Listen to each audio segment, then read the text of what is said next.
Selamat siang pendengar Radio Gema Edukasi. Gimana kabar kalian di siang hari ini? Dan kita ketemu lagi ya dalam acara bimbel atau program bimbingan belajar untuk siswa-siswi SMP kelas 9. Senang sekali saya Rahma bisa menemani kalian untuk sore hari ini sampai 1 jam ke depan. Telah hadir Ibu Isnaini SPD. Beliau adalah guru SMP Negeri 5 Bandar Lampung. Dan tentu saja kita sapa ya seperti biasa. Selamat sore Bu Is. Selamat sore. Sehat ya Bu ya? Ya, alhamdulillah sehat. Alhamdulillah. Pendengar Radio Gema Edukasi, jangan kemana-mana. Setelah ini kita akan kembali lagi dan kita akan membahas materi kita tentang IPS terpadu ini mengenai perubahan sosial budaya pada masyarakat. Tetaplah bersama kami di Radio Gema Edukasi, berbagi ilmu untuk semua.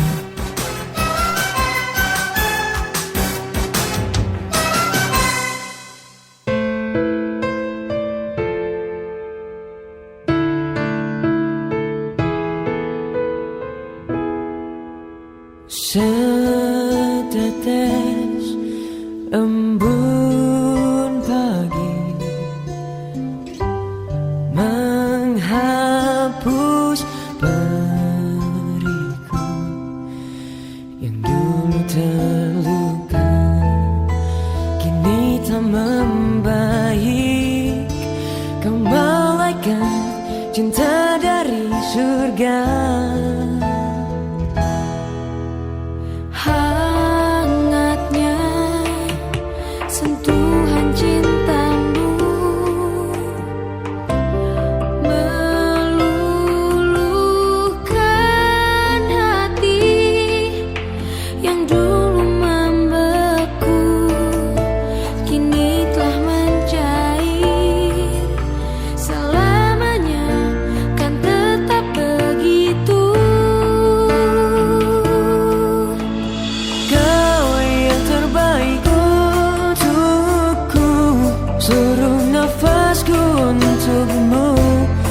tak bisa bila harus tanpa kamu.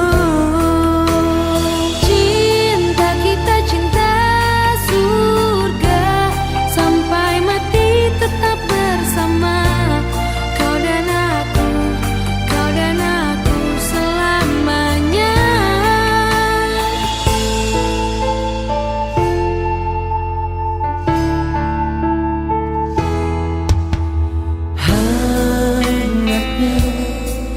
Sentuh cintamu meluluhkan hati. Oh, yang dulu membeku kini telah mencair. Selamanya kan tetap begitu. Kau yang terbaik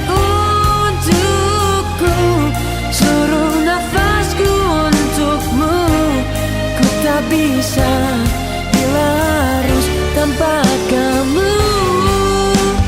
Cinta kita cinta surga, sampai mati tetap bersama. Kau dan aku selamanya. Cinta kita sampai mati kan bersama. Kau dan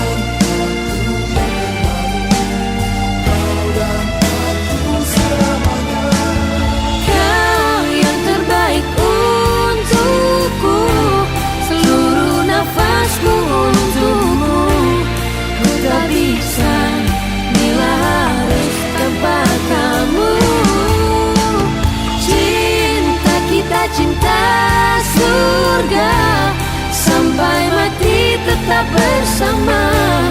Kau dan aku selamanya. Masih dari Studio Dinas Pendidikan dan Kebudayaan Provinsi Lampung, berbagi ilmu untuk semua. Dan kita akan segera membahas tentang sosiologi ya Bu, IPS terpadu sosiologi untuk perubahan sosial budaya pada masyarakat. Ibu silakan Bu untuk menjelaskan tentang materi kita hari ini. Ya, terima kasih Mbak Rahma dan selamat jumpa insan edukasi semuanya. Pastinya tetap selalu semangat menyimak program pembelajaran yang sangat berguna untuk kita semua. Sahabat semua, manusia tidak bisa hidup sendiri dan dalam menjalani kehidupan kebutuhan hidupnya, manusia selalu mengalami perubahan, baik untuk kepentingan diri sendiri maupun untuk kepentingan masyarakat secara luas. Oleh karena itu, maka pada pertemuan kali ini kita akan membahas tentang perubahan sosial budaya pada masyarakat. Jadi apa sih Bu pengertian dari perubahan sosial itu? Ya Mbak Rahma dan juga insan edukasi, para sosiolog dan antropolog memberikan batasan pada pengertian perubahan sosial sebagai berikut. Yang pertama, menurut William Ogburn, Ogburn mengemukakan bahwa ruang lingkup perubahan sosial budaya melengkapi kebudayaan material dan juga immaterial serta hubungannya. Kemudian juga ada Kingsley Davis. Davis mengartikan perubahan sosial budaya sebagai perubahan yang terjadi dalam struktur dan fungsi masyarakat. Kemudian ada lagi Mark Ivor. Menurut Mark Ivor, perubahan sosial berarti perubahan dalam hubungan sosial atau sebagai perubahan terhadap keseimbangan hubungan sosial.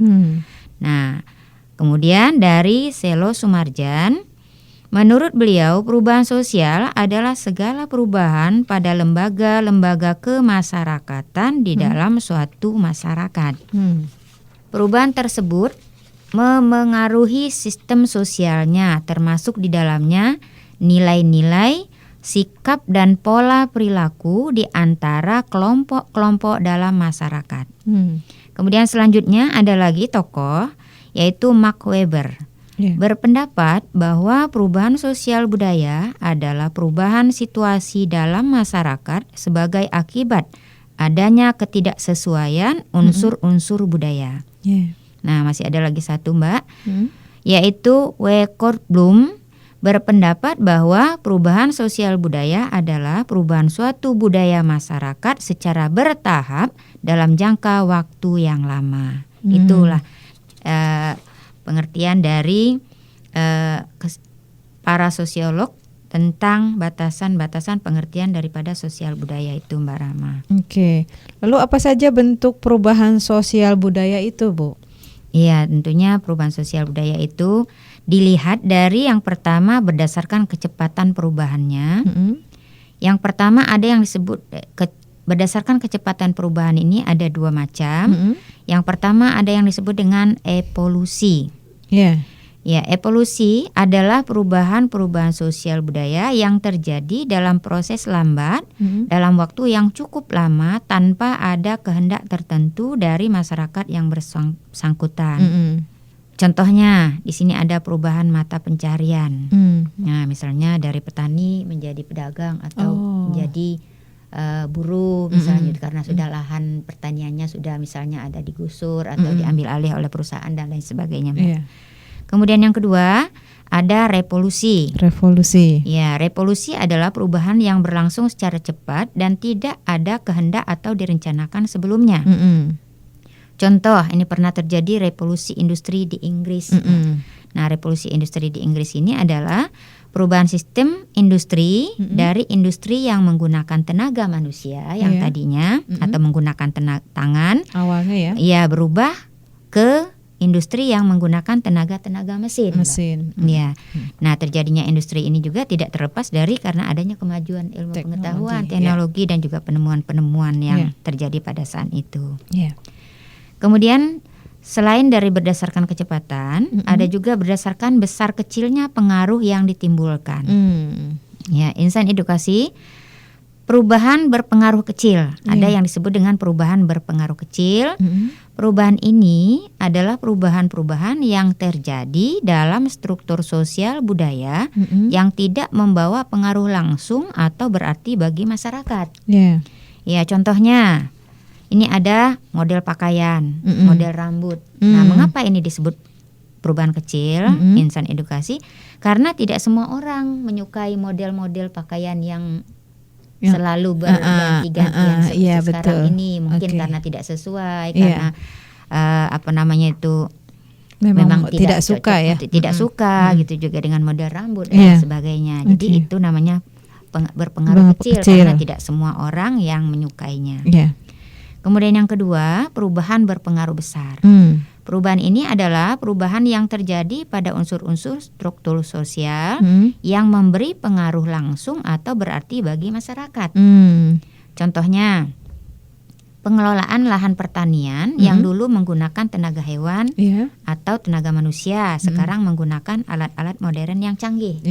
Nah, di sini dicontohkan yaitu seperti alat pembaja. Kalau dulu kan menggunakan tenaga sapi, hewan, kerbau ya Bu ya, ditarik gitu sama tenaga manusia juga harus dikerahkan juga. Nah sekarang udah menggunakan alat-alat yang modern, pakai misalnya mesin pembaja untuk mesin, kemudian pemotong padi juga ada yang lebih canggih sekarang, jadi tidak harus satu persatu dituai dengan tangan. Jadi kan, lebih cepat ya Bu ya? Lebih cepat, lebih efisien ya. Nah, jadi itulah yang berdasarkan besar kecil pengaruh yang ditimbulkan oleh perubahan. Kemudian selanjutnya ada juga berdasarkan ada tidaknya perencanaan perubahan tersebut. Yang pertama, perubahan yang dikehendaki atau perubahan yang direncanakan. Ini merupakan perubahan yang sudah direncanakan atau diperkirakan sebelumnya oleh pihak-pihak yang hendak mengadakan perubahan yang disebut dengan agent of a change, istilah lainnya itu Mbak. Agent of change. Agent of change ini yaitu seorang atau sekelompok orang yang mendapat kepercayaan dari masyarakat sebagai pemimpin sesuatu atau lebih lembaga kemasyarakatan. Contohnya seperti apa Bu? Contohnya ini seperti kita memilih presiden. Oh gitu. Itu kan dikehendaki melalui pemilihan umum. Secara langsung ya? Secara langsung gitu Mbak. Jadi kan ini ada kehendak dan kepercayaan dari pihak masyarakat. Gitu, sehingga bisa terpilihlah presiden gitu ya. Jadi ini termasuk yang dikehendaki oleh masyarakat juga direncanakan. Jadi itu contohnya Mbak. Kemudian yang kedua, perubahan yang tidak dikehendaki yaitu perubahan yang tidak dikehendaki serta berlangsung di luar jangkauan pengawasan masyarakat dan dapat menyebabkan timbulnya akibat-akibat sosial yang tidak diharapkan oleh masyarakat itu sendiri Mbak. Contohnya ada peralihan dari masa Orde Baru ke masa Reformasi. Ini terjadi, mengapa dicontohkan seperti ini Mbak? Karena berakhirnya Orde Baru itu diakibatkan oleh adanya demonstrasi pada waktu itu Mbak. Betul. Yang dilakukan oleh mahasiswa yang bertujuan untuk menginginkan perubahan dalam sistem pemerintahan di Indonesia. Nah, jadi itulah perubahan yang tidak dikehendaki. Itu tadi Mbak, yaitu perubahan yang berlangsung di luar jangkauan pengawasan masyarakat dan dapat menyebabkan timbulnya akibat-akibat sosial juga Mbak. Jadi dampak dari perubahan itu tadi ada akibat sosialnya. Lalu faktor apa saja yang menyebabkan perubahan sosial budaya? Ada beberapa faktor yang menyebabkan perubahan sosial budaya itu. Ada faktor dari dalam masyarakat atau yang disebut dengan faktor internal. Dan ada juga faktor yang berasal dari luar masyarakat itu sendiri atau disebut dengan faktor eksternal. Jadi perubahan sosial budaya ini ada dua, yaitu faktor internal dan eksternal. Apa saja itu Bu? Baik, insan edukasi. Faktor yang menyebabkan perubahan masyarakat yang berasal dari dalam masyarakat atau internal tadi, yang pertama adalah perubahan penduduk. Nah, contoh perubahan penduduk ini misalnya terjadi transmigrasi. Transmigrasi ini ada yang disebut dengan transmigrasi bedol desa karena karena seluruh satu desa itu ya. Karena misalnya ada bencana alam, jadi harus pindah semua. Nah, itu dari dalam masyarakat. Kemudian adanya penemuan-penemuan baru. Penemuan contoh revolusi industri tadi, Mm-mm. akibat dari penemuan alat-alat atau Iya. mesin-mesin, Mm-mm. sehingga muncullah ide-ide baru Mm-mm. ya untuk menciptakan hal-hal yang baru, Mm-mm. yang lebih modern gitu. Modern, ya. Ya. Kemudian ada lagi pertentangan atau konflik. Apa itu, Bu? Ya, seperti misalnya ada adat-adat yang perlu dirubah, kadang-kadang memunculkan konflik, Iya, mengubah iya. adat istiadat itu, Iya. apalagi misalnya kalau misalnya ada tokoh-tokoh yang ingin mempertahankan, Iya. kemudian ada pihak lain juga yang ingin mengubah Mm-mm. adat tersebut. Nah, Iya. jadi itu pertentangan atau konflik. Kemudian keterbukaan masyarakat. Iya, apa Jadi ini, Bu? perlu sekali itu keterbukaan masyarakat supaya dapat berubah. Misalnya yang tadinya tidak mau berubah gitu Mm-mm, ya. mm-mm. Nah, karena punya prinsip Mm-mm. atau dari nenek moyangnya tidak boleh seperti misalnya program KB Mm-mm, ya. iya. Ada kan yang kalau nenek moyang itu berpendapat bahwa banyak Anak banyak rezeki. Iya, betul. Sehingga menurut mereka kalau melakukan program keluarga berencana KB, itu bertentangan dengan ajaran agama Iya, gitu. iya. Orang-orang yang fanatik seperti itu. Iya, Nah, sehingga iya. tidak bisa dirubah. Jadi Mm-mm. itu tidak bisa berubah kalau seperti itu, tidak tidak terbuka Mm-mm. terhadap perubahan itu. Jadi kita Oke. harus bisa Menerima ya. menerima ya, mengambil hikmah Mm-mm. dari apa yang dilakukan perubahan Iya, tersebut. betul. Kemudian 5, peranan tokoh yang karismatik. Apa, Nah, Bu? ini misalnya ada ketua adat Mm-mm. ya, Mm. atau kepala suku yang memberikan perintah. Nah, Iya. kadang-kadang lebih diikuti Iya, orang-orang betul. yang seperti ini Mm-mm. daripada misalnya ada orang-orang lain yang mungkin tidak Berpengaruh. berpengaruh terhadap Ah, ah. masyarakat. Nah, Betul. jadi seperti itu. Iya. Kemudian selanjutnya yang berasal dari luar masyarakat, Mm-mm. yaitu yang pertama pengaruh lingkungan alam. Nah, pengaruh lingkungan alam ini contohnya misalnya karena disebabkan oleh bencana alam tadi, Mm-mm. misalnya tanah longsor lah, Mm-mm. kemudian harus pindah, kemudian gunung meletus, pernah terjadi tsunami, Mm-mm, gitu kan, iya. sehingga orang harus berpindah. Oke. Kemudian ada pengaruh kebudayaan lain. Apa itu, Bu? Nah, pengaruh kebudayaan lain kan banyak budaya-budaya luar yang datang ke Suatu seperti daerah. Contohnya kita di Indonesia ini atau di daerah Lampung ini. Iya. Budaya-budaya luar itu kadang-kadang juga mempengaruhi kehidupan masyarakat. Iya, Ya. yang penduduk aslinya ya, Bu, Iya, ya? penduduk aslinya, mulai budayanya, kemudian cara adat istiadat Iya, dan lain iya. sebagainya. Oke. Nah, kemudian yang ketiga di sini ada peperangan. Peperangan. Iya. Maksud peperangan apa, Bu? Peperangan ini seperti kan bangsa kita pernah dijajah oleh Oh, bangsa-bangsa iya, asing betul, ya, betul. Belanda atau Mhm. Jepang itu ya. Nah, sehingga dari penjajahan ini bangsa-bangsa penjajah ini menerapkan aturan-aturan terhadap Hukum-hukum bangsa ya. yang dijajah, Iya, hukum-hukum. iya, iya. Sehingga mau tidak mau kita harus Mengikuti, mematuhi, iya. mengikutinya. Iya. Nah, sehingga aturan-aturan yang ada dalam masyarakat itu Mm-mm. akhirnya tertinggal gitu, Mbak. Oke.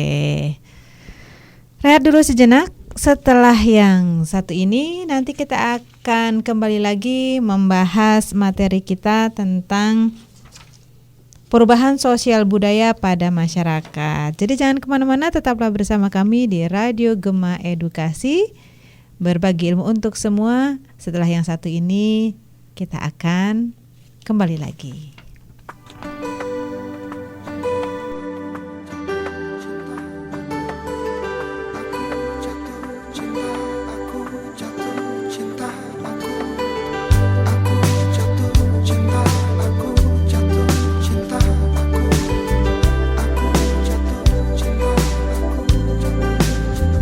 Yang aku impikan hidup bersamamu selamanya. Yang aku dambakan ada di dekatmu selamanya. Karena dirimu buatku berubah menjadi manusia yang lebih baik. Kau bisa meredam egoku yang kerap menjatuhkanku. Ku berjanjikan menjaga dirimu, berikan yang terbaik dariku, menjaga keutuhan dua manusia menjadi satu. Aku jatuh cinta, ya aku jatuh cinta. Oh, oh, oh, oh. Aku jatuh cinta. Oh, oh, oh.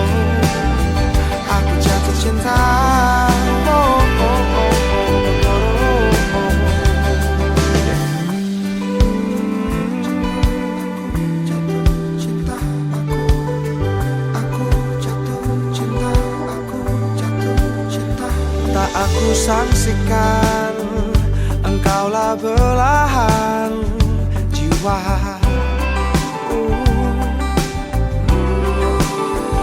Yang aku inginkan menua denganmu di hidupku.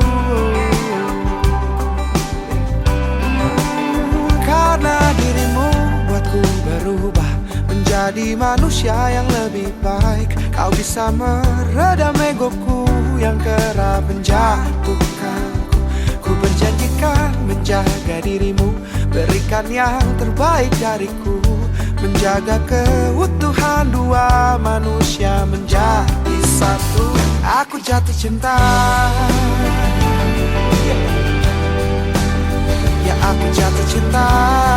Oh, oh, oh, oh, oh. Ya aku jatuh cinta. Oh, oh, oh. Aku jatuh cinta. Oh, oh, oh, oh, oh. Bisa kulihat jelas jalanku saat ku bersamamu. Kau terangi hari-hariku dengan rasa cintamu. Aku jatuh cinta, ya aku jatuh cinta. Oh, oh, oh, oh, oh. Ya aku jatuh cinta. Oh, oh, oh. Aku jatuh cinta. Oh, oh, oh, oh, oh, oh. Aku jatuh cinta.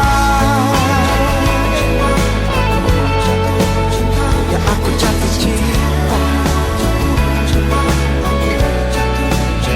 Aku jatuh cinta. Aku jatuh cinta.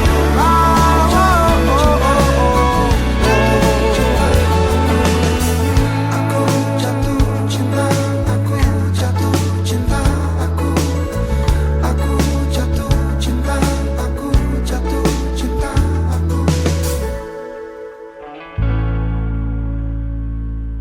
Pendengar Radio Gema Edukasi, terima kasih kalian masih bersama kami untuk kembali lagi mengikuti bimbel, bimbingan belajar untuk siswa-siswi kelas 9. Dan kalian masih bersama kami, bersama saya Rahma dan juga Ibu Isnaini dari sekolah atau SMP Negeri 5 Bandar Lampung. Dan kita langsung saja Bu, tadi kita telah mempelajari tentang faktor penyebab perubahan sosial budaya. Iya. Lalu apa yang menjadi pendorong atau penghambat terjadinya perubahan sosial budaya itu, Ibu? Iya, baiklah insan edukasi, kita lanjutkan. Menurut Surjono Sukanto, terdapat beberapa faktor yang mendorong dan menghambat terjadinya perubahan sosial budaya. Faktor pendorongnya adalah: pertama, timbulnya kebudayaan baru dan penemuan-penemuan baru. Contohnya, timbulnya kebudayaan baru yaitu kebiasaan cara berpakaian atau jenis-jenis makanan yang dimakan. Sekarang ini sudah banyak sekali macam-macamnya. Yang fast food ya Bu ya? Iya, itu juga akibat adanya penemuan-penemuan baru tadi. Iya. Sehingga merubah kebiasaan-kebiasaan lama yang biasanya makan makanan tradisional, sekarang sudah banyak mengarah kepada makanan-makanan Cepat yang saji ya? diciptakan cepat saji itu, Mbak. Iya.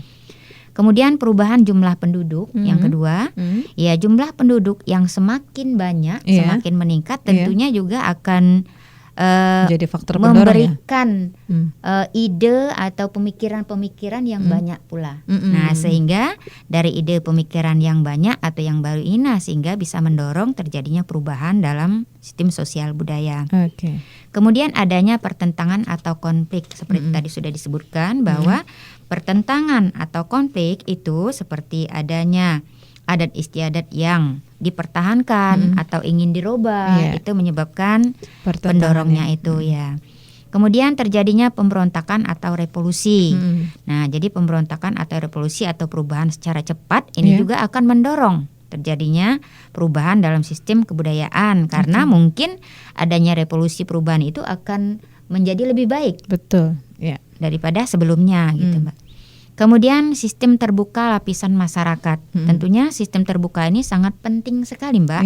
Karena kalau orang tidak mau merubah dirinya atau tidak mau berkembang, maka budaya itu tidak akan berkembang dan kita juga tidak akan maju. Ya, ketinggalan zaman. Iya, akan tertinggal, sehingga penting sekali untuk lebih terbuka, adanya ya. terbuka nih. Tetapi kita tentunya harus selektif memilih ya, mana yang baik, mana yang pantas dan juga yang tidak. Kemudian sikap menghargai hasil karya seseorang dan keinginan untuk maju. Nah, zaman sekarang kan tentunya dengan majunya ilmu pengetahuan dan teknologi, orang semakin luas untuk berkarya. Nah, karya-karya inilah kalau memang sangat berguna atau memberikan dampak positif bagi kita sebagai masyarakat, tentunya kita akan bisa menerima untuk karya-karya orang lain tersebut. Kemudian sistem pendidikan formal yang maju. Semakin tinggi pendidikan seseorang, tentunya ilmu pengetahuan akan semakin berkembang. Ya. Jadi perlu sekali untuk melihat sistem pendidikan formal yang maju ini untuk diterapkan supaya kita dapat berkembang juga. Kemudian orientasi ke masa depan. Jadi kita harus berpikir ke depan. Ya, bagaimana, kemudian apa dampaknya supaya kita tidak ketinggalan, terutama dengan negara-negara lain, ya, Mbak. Betul. Kemudian ada istilah namanya akulturasi. Ini masih termasuk pendorongnya. Di mana akulturasi ini adalah pertemuan dua kebudayaan dari bangsa yang berbeda dan saling mempengaruhi. Nah, jadi contohnya kalau pada zaman awal-awal pengaruh kebudayaan di Indonesia itu ada kebudayaan Hindu, di mana sangat mempengaruhi kebudayaan Indonesia karena pada waktu itu bangsa Indonesia belum memiliki kebudayaan-kebudayaan yang maju. Nah, sehingga dengan masuknya bangsa-bangsa India ini, akhirnya budaya-budaya India itu dapat diterima oleh bangsa Indonesia karena memang sesuai juga dengan kondisi bangsa Indonesia. Di antaranya adanya perkembangan agama. Kalau dulu kan di masyarakat kita hanya mengenal kepercayaan, animisme, dinamisme. Nah, semenjak adanya pergaulan atau hubungan dengan orang-orang India, masuknya orang-orang India dan membawa kebudayaan mereka sehingga berkembang juga menjadi agamanya di Indonesia itu. Kemudian ada lagi istilah asimilasi. Nah, asimilasi ini adalah perpaduan dua kebudayaan yang berbeda secara berangsur-angsur berkembang sehingga muncul budaya yang baru. Nah, di sini contohnya kepercayaan juga, Mbak, yang banyak sekali mempengaruhi perkembangan budaya yang ada di Indonesia. Ya, kepercayaan misalnya pada awalnya tadi sudah ada agama-agama Hindu, Buddha di Indonesia, kemudian masuk lagi pedagang-pedagang Islam, sehingga berkembanglah ajaran-ajaran agama Islam itu. Nah, dalam menerapkan ajaran-ajaran agama ini agar bisa dipahami dan cepat dipahami oleh masyarakat Indonesia, sehingga pada waktu itu tokoh-tokoh agama pada waktu itu tidak memberikan atau tidak memberikan contoh yang terlalu menyolok atau misalnya bangunan yang terlalu menyolok perbedaannya antara agama Hindu dan Islam, sehingga masyarakat lebih mudah menerimanya. Jadi seperti itu, Mbak. Nah, jadi itulah faktor pendorongnya. Kemudian selain daripada itu ada faktor penghambatnya juga. Faktor penghambatnya antara lain perkembangan ilmu pengetahuan yang lambat. Jadi orang yang tidak mau menerima pendidikan atau istilahnya tidak mau bersekolah itu, maka akan terhambat perkembangannya, Mbak. Oleh karenanya penting sekali kita menuntut ilmu itu ya, Mbak, ya. Kemudian selanjutnya ada sikap masyarakat yang sangat tradisional. Ini berpegang teguh kepada adat istiadat misalnya, seperti yang dicontohkan keluarga berencana tadi, yang prinsipnya banyak anak banyak rezeki. Nah, kalau dari sana kan nanti bangsa Indonesia ini akan penuh dengan penduduk. Nah, oleh karenanya itu yang menjadi penghambatnya. Kemudian kurang hubungan dengan masyarakat lain. Jadi selalu membatasi, mungkin ada hal-hal yang dikira tidak pantas atau menilai orang yang lebih banyak kekurangannya daripada kelebihannya, sehingga membatasi hubungan dengan masyarakat lain. Kemudian selanjutnya ada juga kepentingan yang sudah tertanam kuat. Nah, kepentingan yang sudah tertanam kuat ini seperti misalnya tokoh-tokoh adat itu Mbak. Kadang-kadang dia memegang teguh adat istiadat itu yang tidak boleh dirubah sama sekali. Nah, ini yang menjadi penghambatnya untuk berkembang. Kemudian rasa takut dengan adanya kegoyahan pada integrasi kebudayaan. Nah, rasa takut dengan adanya kegoyahan ini yaitu takut kalau apa yang baru dipahami itu tidak sesuai atau tidak sejalan dengan apa yang mereka harapkan. Gitu. Kemudian ada hambatan yang bersifat ideologis, artinya pandangan. Ya, ada pandangan. Kemudian adat atau kebiasaan, ini tadi yang sudah tertanam tadi. Kemudian ada prasangka terhadap hal-hal yang baru. Nah, prasangka ini tentunya ada apakah benar, apakah pantas, mungkin sesuai apa enggak, terutama misalnya dengan norma-norma agama dan lain sebagainya. Nah, jadi itulah mengenai faktor pendorong dan penghambat perubahan kebudayaan itu, Mbak Rahma. Terus ada tidak Bu dampak perubahan sosial budaya itu pada masyarakat? Iya, insan edukasi dampak pada perubahan sosial masyarakat ini yaitu ada dampak positifnya dan juga ada dampak negatifnya tentunya ya. Di sini kita akan melihat terlebih dahulu yaitu dampak positifnya atau bentuk kemajuan akibat perubahan sosial budaya tersebut. Yang pertama, munculnya ide-ide budaya baru yang sesuai dengan perkembangan zaman. Nah, contohnya ini tadi, misalnya pakaian. Kalau zaman dahulu kan orang hanya pakaian kain kebaya saja. Betul. Nah, kalau sekarang sudah banyak sekali model-modelnya, pakaian. Ada yang mini, ada yang syar'i. Pokoknya sudah tinggal milih ya Bu ya, macam-macam sesuai dengan keinginan masing-masing. Kemudian selanjutnya membentuk pola pikir masyarakat yang lebih ilmiah dan rasional. Nah, jadi ini dampak positifnya akan membentuk pola pikir masyarakat yang lebih ilmiah dan rasional. Jadi masyarakat bisa berpikir, aduh ini misalnya sesuai. Kemudian pengen misalnya apa perubahan seperti ini yang lebih simple gitu ya. Nah, bisa dipakai seperti contoh misalnya perubahan besar tadi Mbak. Iya, betul. Kemudian terciptanya penemuan baru yang dapat membantu aktivitas manusia. Nah, penemuan-penemuan baru ini tadi yang lebih efisien, kemudian barangkali lebih berkualitas dan lain sebagainya. Kemudian munculnya tatanan kehidupan masyarakat baru yang lebih modern dan ideal. Nah, jadi itu dampak positifnya. Kemudian ada juga dampak negatifnya insan edukasi. Dampak negatifnya adalah yang pertama tergesernya bentuk-bentuk budaya nasional oleh budaya asing yang kadang tidak sesuai dengan budaya setempat. Ini ya yang perlu juga kita pahami bahwa agar budaya-budaya asing itu perlu diseleksi dengan cermat, disaring ya. Disaring dengan cermat agar tidak menyalahi terutama norma-norma yang kita pahami. Kemudian adanya beberapa kelompok masyarakat yang mengalami ketertinggalan budaya baik di sisi pola pikir maupun dari sisi pola kehidupan. Jadi ada dampak negatifnya juga itu tadi, adanya ketertinggalan dari budaya baik dari sisi pola pikirnya maupun dari sisi pola kehidupannya. Ini kalau orang yang tidak mau maju, Mbak. Gitu. Kemudian munculnya bentuk-bentuk penyimpangan baru yang makin konflik. Apa itu misalnya? Ini bentuk penyimpangan baru yang makin konflik ini seperti kalau sekarang ini banyak sekali kenakalan-kenakalan remaja itu yang terjadi, Mbak. Kadang-kadang disebabkan oleh adanya hal-hal misalnya kalau sekarang kan mudah sekali di internet itu Mbak ya.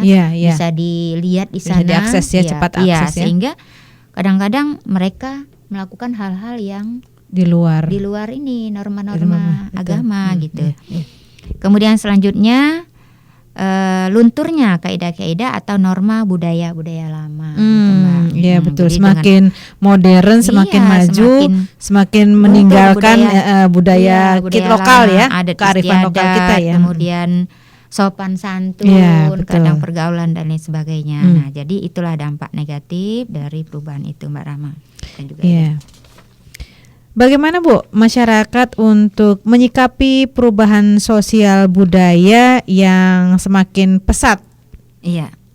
Insan edukasi untuk menyikapi perubahan sosial budaya masyarakat yang semakin pesat sekarang ini, maka masyarakat harus bersikap kritis terhadap perubahan sosial budaya tersebut. Iya. Nah, ada beberapa contoh sikap kritis yang perlu kita ketahui yang dapat dilakukan oleh masyarakat. Apa saja, Bu? Ya, yang pertama harus bersikap selektif dalam menerima budaya-budaya baru atau budaya-budaya lain.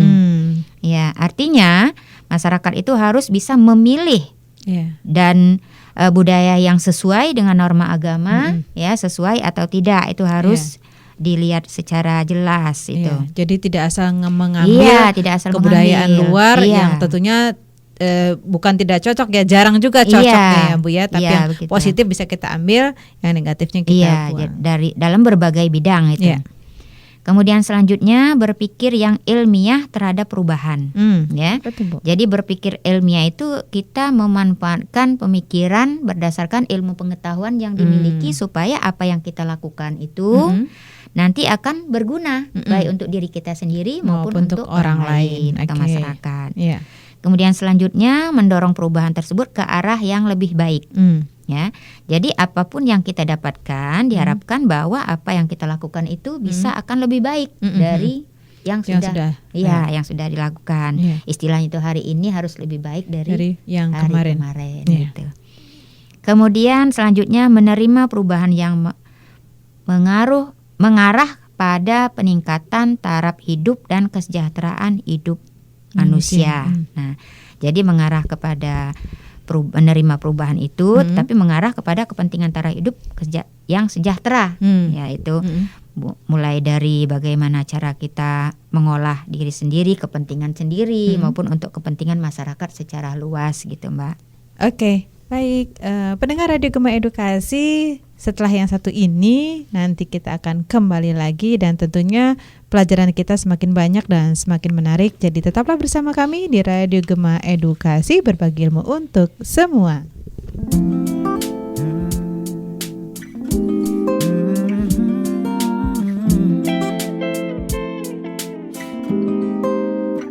Bila kau sanggup untuk melupakan dia,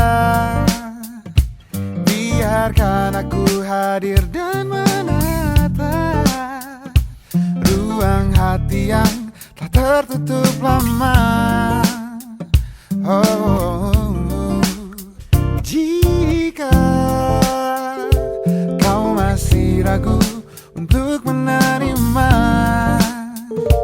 biarkan hati kecilmu bicara, karena aku yakin kan datang saatnya.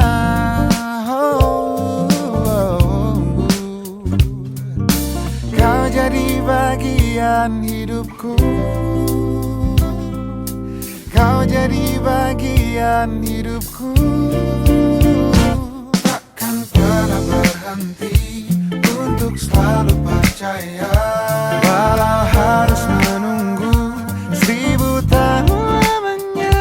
Biarkanlah terjadi, wajar apa adanya, walau harus menunggu 1000 tahun lamanya.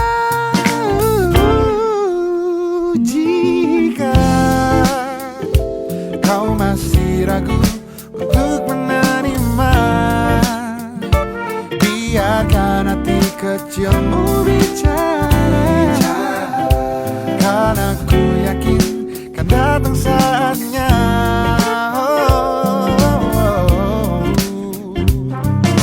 Kau jadi bagian hidupku, kau jadi bagian hidupku.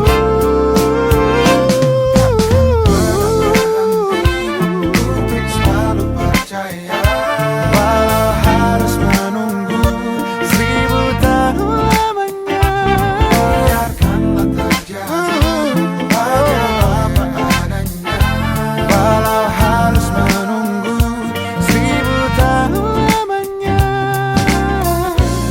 Selama apapun itu, ku akan setia menunggu. No, no, no, no, no, no. Oh, no, no, no, no, no.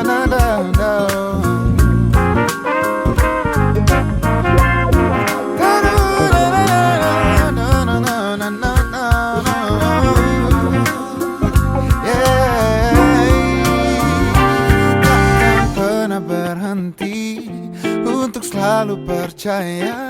Walau harus menunggu, takkan pernah berhenti untuk selalu percaya.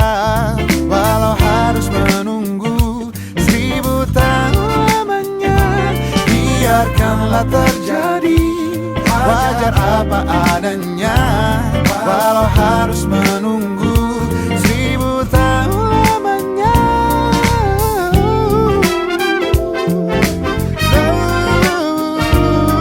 Yeah. Na, na, na, na.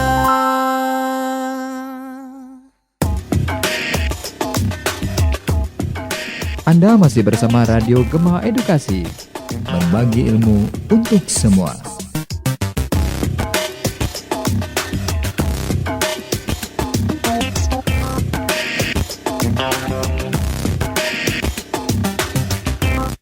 Pendengar Radio Gema Edukasi, terima kasih kalian masih bersama kami dari Jalan Dr. Andes Warsito nomor 72 Teluk Betung, Bandar Lampung.